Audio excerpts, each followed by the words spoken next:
Hi there, welcome back to English Building Blocks. Today we're going to talk about future tenses. Now this is going to be quite the ride, so let's get to it. And remember, if you like these videos, please subscribe, okay? Thank you very much.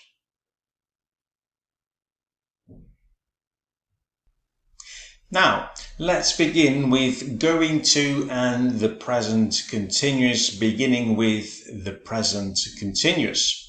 Now, we use this present continuous to express a future plan.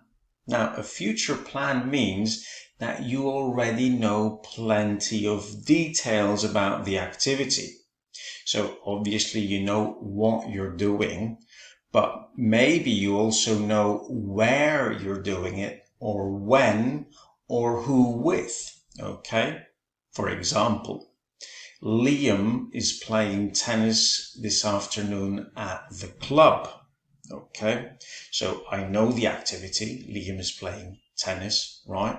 But I also know when and where, this afternoon and at the club, okay? So I use the present continuous.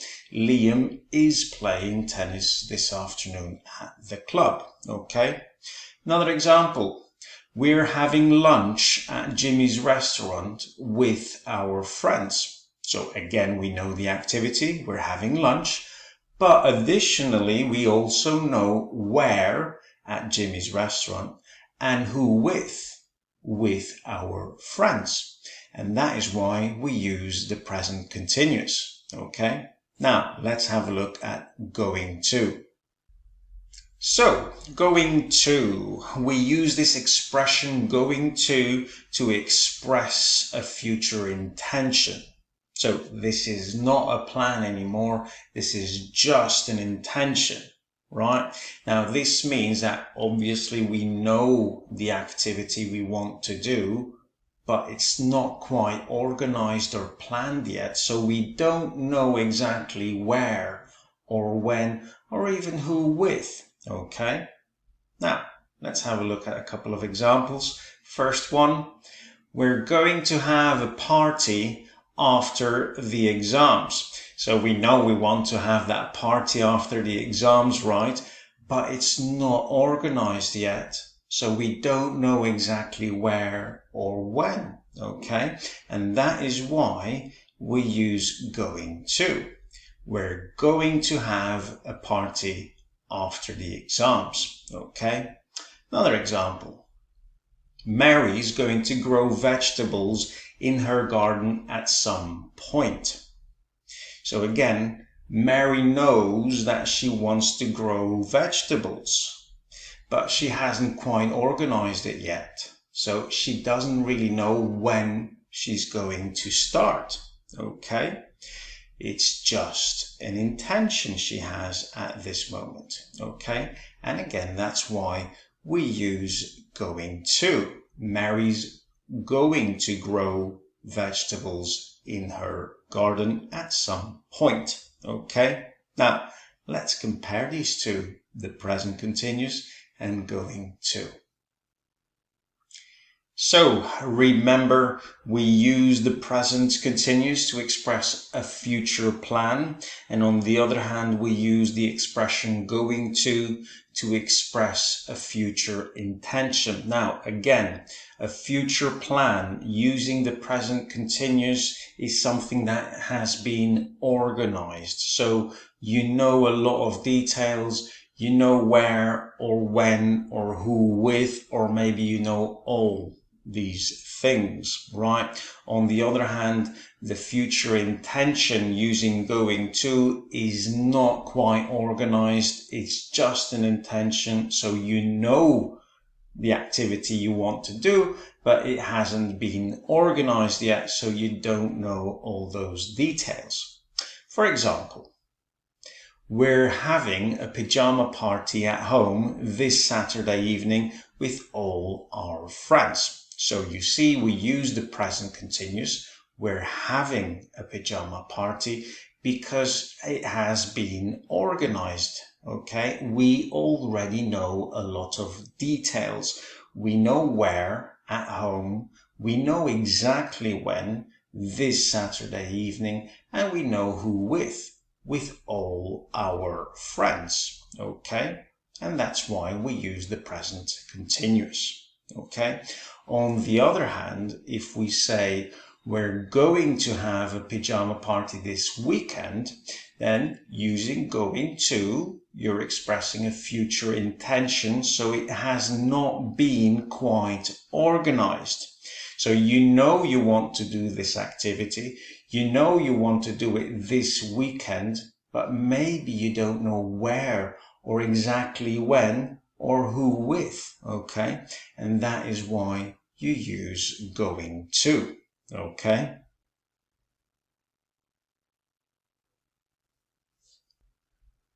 Now, secondly, let's have a look at the present simple with a future meaning. Now, firstly, we use the present simple with a future meaning to express a timetabled event. Now, what is a timetabled event? Well, this is an event like a concert or a train ride or a film at the cinema, right? So in all cases, you see, you do not control when the event begins or finishes. You don't control when the concert starts or when the train leaves or when the film begins, right? This is a timetabled event, okay? Let's have a look at a couple of examples. The train leaves at 3 o'clock, okay? Now, obviously we don't control when the train leaves, right? And that's why we use the present simple. The train leaves at 3 o'clock, okay? Another example. The concert begins at 10:30. Again, we do not control when the concert begins, so we use the present simple. The concert begins at 10:30, okay? Now, let's have a look at future time clauses. Now, what exactly is a future time clause, right? Well, basically, this is an expression indicating a moment in time in the future, okay?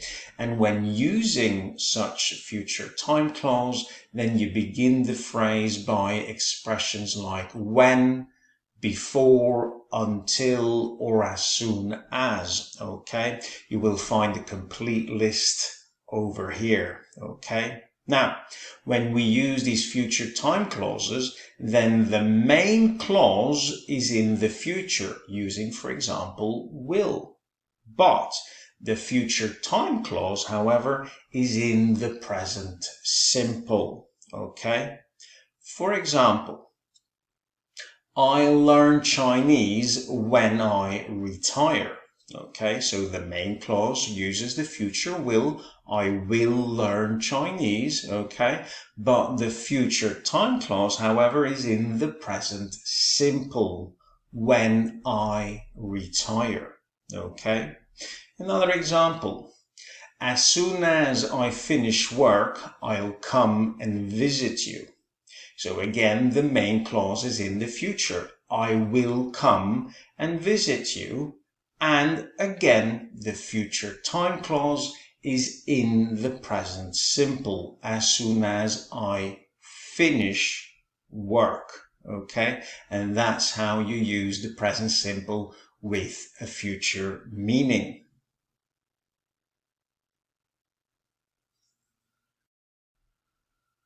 Now, let's talk a little bit about future predictions, okay? Now, basically, we can predict the future based on our opinion, on our thoughts, or on the other hand, we can base it on actual facts, okay? These are two different ways of predicting the future. So let's have a look first when we predict the future based on our opinion. Okay, so when you do so, predicting the future, basing it on your opinion, on your thoughts, then you always use the future will. For example, I think he will win the race. So obviously this is what I think. This is an opinion of mine. So I use the future will. I think he will win the race. Okay. Another example. This season will be the best of the series. Again, this is based on my opinion. This is not based on any fact. This is what I think or hope, right? And that's why I use the future will. This season will be the best of the series, okay? Now, when predicting the future like this, it's very common to use expressions like I think, I believe, or I imagine, okay? And when the sentence is in negative, using such expressions, then it gets a little bit tricky, all right? You have to be careful because only the first verb phrase can be in negative. The second verb phrase always is in affirmative, okay? For example, you can say, I don't think he will come. And that is a correct sentence because the first verb phrase is in negative, I don't think, and the second verb phrase is in affirmative, he'll come. And that is a correct sentence. I don't think he will come. Okay. On the other hand, if you say, I think he won't come, then your sentence is incorrect because your second verb phrase is in negative and you cannot do that. The only correct way to express this is saying, I don't think he will come. Okay? Good. Now, secondly, when I predict the future based on facts, based on present evidence, then I use the expression going to. For example, the sky is dark grey and I say it's going to rain. So I look at the sky, I see it is obvious it's going to rain based on the color of the sky. And that's why I use the expression going to. It's going to rain. Okay. Another example. He's such a careless driver. He's going to have an accident sooner or later. So based on the way he drives, based on that fact, I predict he's going to have an accident, okay? And that is why I use going to. He's such a careless driver, he's going to have an accident sooner or later, okay? Good.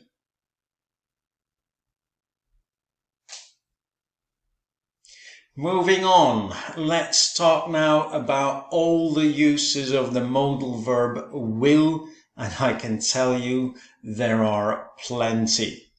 Now, let's begin firstly with expressing certainty. So we use the modal verb will when expressing certainty.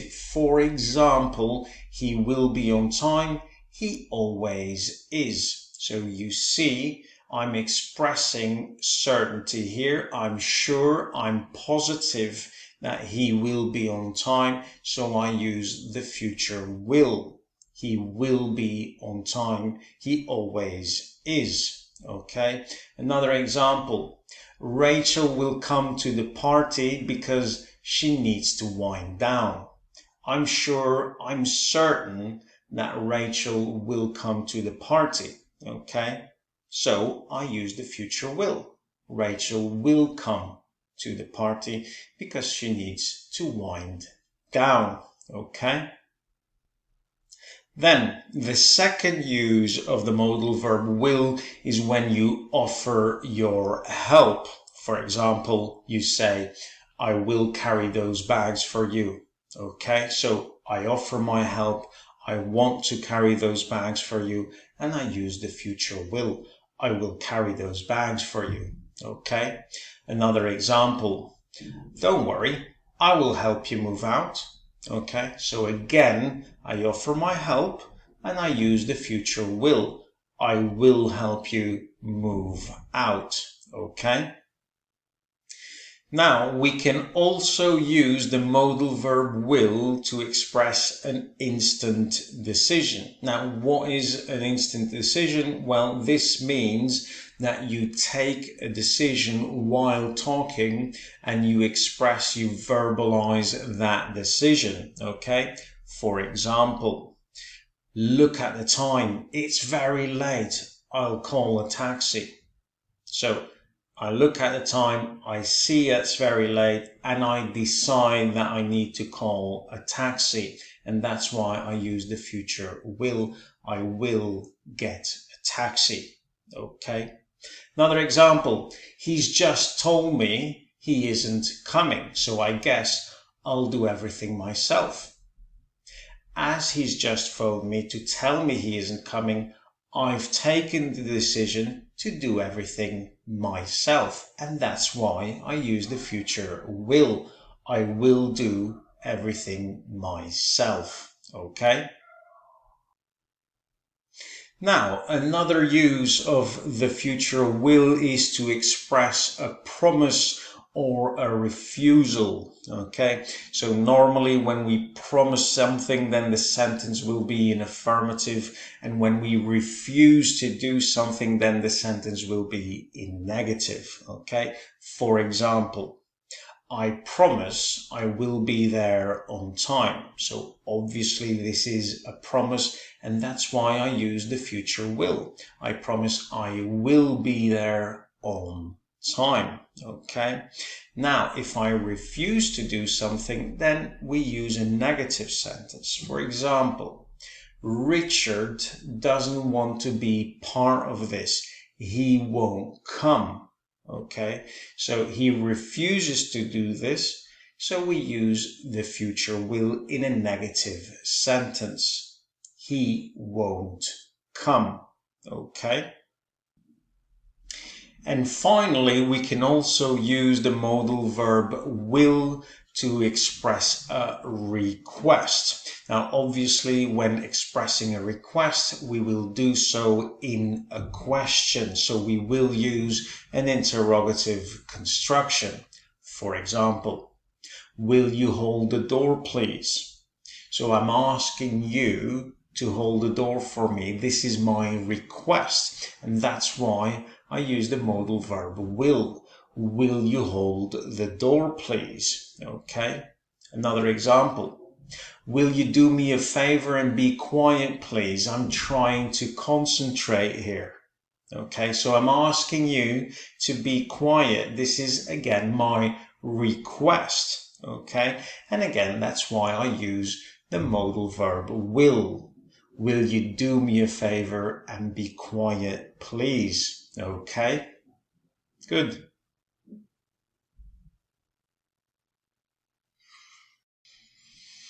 And finally, let's talk about the modal verb shall. Now, first off, when you use the modal verb shall, then you can only use it in the first person singular or first person plural. So basically this means that you can only use shall with the subjects I or we. Okay? Now, the modal verb shall has a couple of uses. The first one is when you offer your help. For example, shall I carry those bags for you? Okay, so I'm offering my help and I use the modal verb shall. Now, if you remember, we also use will to offer our help, but there is one fundamental difference. Now, when using will to offer your help, you do so in a more assertive way, and you express that in an affirmative construction. I will carry those bags for you. Okay? On the other hand, when you use shall, then you do so in a more formal way, and you do it in an interrogative construction. Okay, shall I carry those bags for you?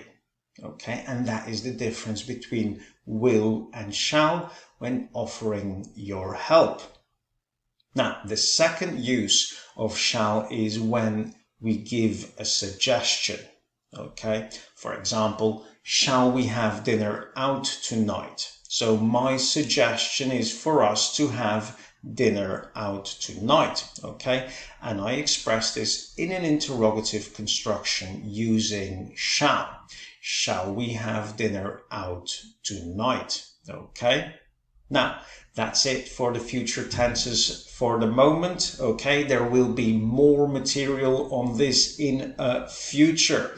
Now, thank you for watching. I hope you have learned something, and if so, subscribe, right? Click the notification bell, give a thumbs up, or just leave a comment down below. Okay, so once again, thank you for watching. Till next time. Bye-bye.